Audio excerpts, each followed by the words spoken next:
The Last of Us is a phenomenal video game that has achieved new endeavors for our medium. It's a story about the cost of violence that lets you take part in experiencing the barbaric nature of humanity. Unfortunately, as much as it worked for the game, it might not have worked as well in this other medium. You swore.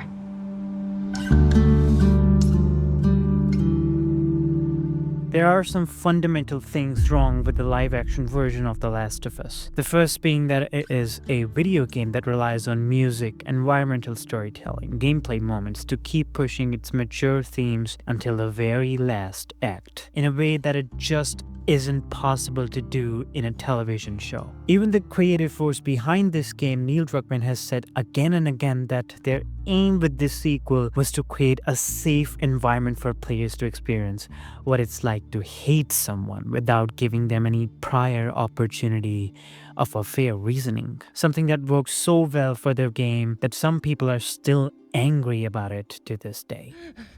Joel, get up. Joel, fucking get up. However, I don't think I can say that they successfully translated those same intents into this new medium. And I believe a lot of that is because of just how great video games are to begin with. Please don't shoot. Joel, please get up.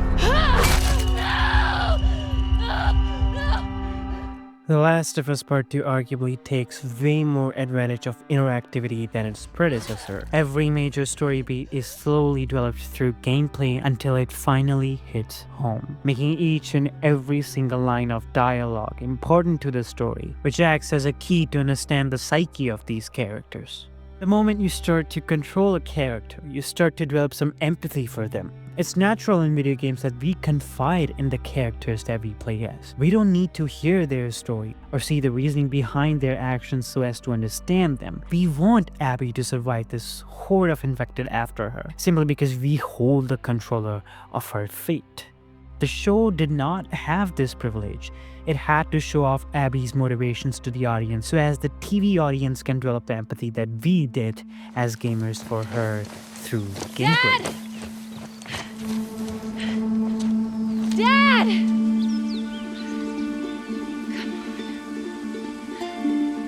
Moreover, they just can't risk people not coming back to watch the next episode a week later, let alone an entire season, just because this unknown person had no apparent reasonable justification of killing our main protagonist. That worked so well in the games, but I don't think that would have worked in the TV version.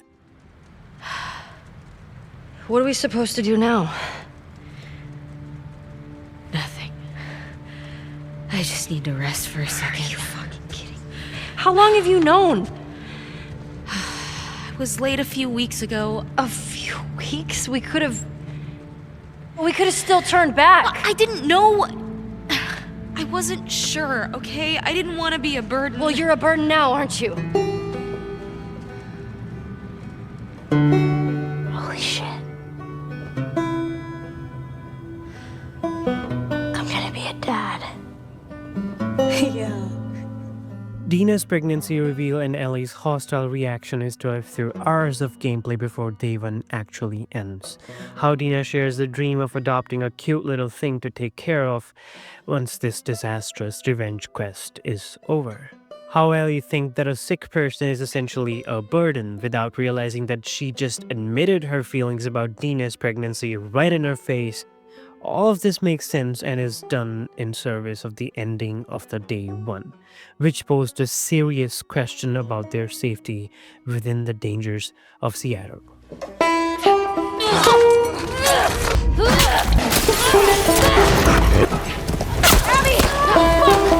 Not only does the TV show not have this privilege, but the creators claimed that it was a scene implied to represent Dina and Ellie's growing relationship in the show, which could not have remained static for arguably a few episodes like it was in the game. It's a clear constraint of this other medium, and obvious change was required to make it work for the show. However, unfortunately in doing so, they erased the sense of danger and grounded reality of the situation, So we're all having a baby. which lost tension among audiences, and I believe it could have been avoided despite the cons of television.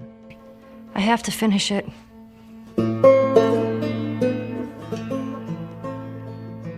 What I mean to say is that on paper, The Last of Us Season 2's main plot sounds exactly like the source material. Ellie isn't on good terms with Joel at the beginning of the story. This unknown militia group from Seattle murders Joel in front of Ellie, after which she sets out to seek revenge, and there begins her soft descent into darkness. If you really think about it, The Last of Us Season 2 did not chicken out from any of these bold or risky decisions the game is otherwise known for. But the more we analyze it, the more we find the small details and nuance from the game is just gone. Yeah, and a lot of the construction of this game was these long stretches where Ellie would just be by herself. So to put these scenarios where we separate her from the people that love her and wanting the player to feel as alone as she does. Naughty Dog has always been very clear that they wanted Ellie to go on these long, lonely stretches to seek justice. In the show, however, Dina accompanies Ellie on her quest to find Nora despite being pregnant, which shows that they have no sense of the dangers of the war-torn Seattle. A possible reason for this change could have been that they believed that a lonely Ellie without the thrill of gameplay would not have made good television. But again, in doing so, they forgot the importance of Ellie being alone on this so-called adventure. These long stretches often showed us the worst of Seattle, the dangers that lurk through every corner of the city, how tribalism has forced people to kill each other in the name of justice, which are the broader themes of this story. This is both a constraint of the medium and unfortunately a lack of properly adapting the source material. And I wonder the reason behind this change, because Craig, Neil, and Hallie are all very capable people who were involved with writing this season. A lot of the changes that people seem to resent are actually a result of the fundamentals of making television. As Robert McKee would say, every scene must have a change in the value condition of the characters involved. If there is no change, then there is no relevance of a scene. This is a very basic principle of storytelling, one that guarantees a fundamentally essential flow of narratives, which is why Dina and Ellie's relationship cannot remain static in the show like it was in the games. Every time Bella Ramsey and Isabella Merced come on screen, the relationship has to grow or deteriorate. Unfortunately, the thing is, it never deteriorates in this season, which was one of the main objectives of The Last of Us Part 2, to show how obsession can ruin your relationship with everyone, even at a much smaller scale, until it finally hits home. Come on. We've got a family. She doesn't get to be more important than that.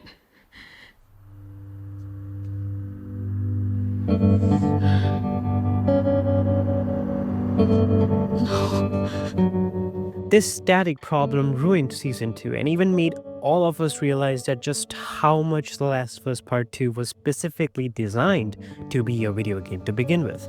I don't think I can ever forgive you for that. But I would like to try. Naughty Dog's philosophy in crafting these experiences revolves a lot around action and how action moves the story. By action, I don't mean something like Uncharted, but rather how a player's actions move forward a story. Enemies cry out for their fallen comrades when you slash their skull open with your weaponry. Artifacts reflect the last fights of these unfortunate people. I shot her. I can't take my own life. I'm a fucking coward. Ultimately, everything reflects the misery of this world, the misery of Seattle. All of this creates an experience impossible to replicate on a television. Look at me! I'm on a motherfucking dinosaur! Whoa, what are you doing? Don't jump. Just climb down. Ah! Hey! And all of this also brings us back to our static problem. Take the story of Boris the Hunter of Hillcrest, for instance. Essentially, Ellie's story is very static at this point. She's not being able to find the perpetrators of the violence that was inflicted upon Joel, which is creating this frustration leading to her eventual obsession and downfall. Now in the game, Naughty Dog reflects a very small version of this grand story through many things, but also through Boris's story. A grief-stricken father who did some terrible things after the loss of her daughter. Sounds like somebody, you know. Even if there is no constant change in the value conditions of our characters, everything surrounding Ellie is designed to warn her of the dangers that await her. Some terrible mistakes she might make in the wake of her obsession, and how all of that will just continue to ruin her life. In the show, however, I don't think they were even able to establish that Seattle is a dangerous place to be in. There was absolutely no sense of danger. Now, all of this does not mean that the writers did a terrible job at adapting the source material. It is, in my opinion, both the greatness of video games as a storytelling medium and a lack of properly understanding the gravity of the themes of the story that eventually ruined this season. Because I'm not sure what Season 2 of The Last of Us is trying to say, or what question of morality is it trying to ask its audience.